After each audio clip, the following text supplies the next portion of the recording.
Friends, দেখো যে বড় বাজার থেকে কত কি সবজি এনেছে। আজ সানডে, সেই কারণে এক সপ্তাহ বাজার করে এনেছে।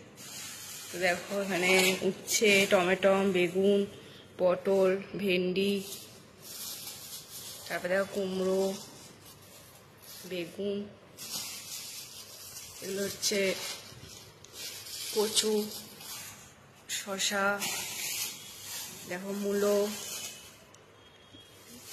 ঝিঙে, দেখো পেঁয়াজ,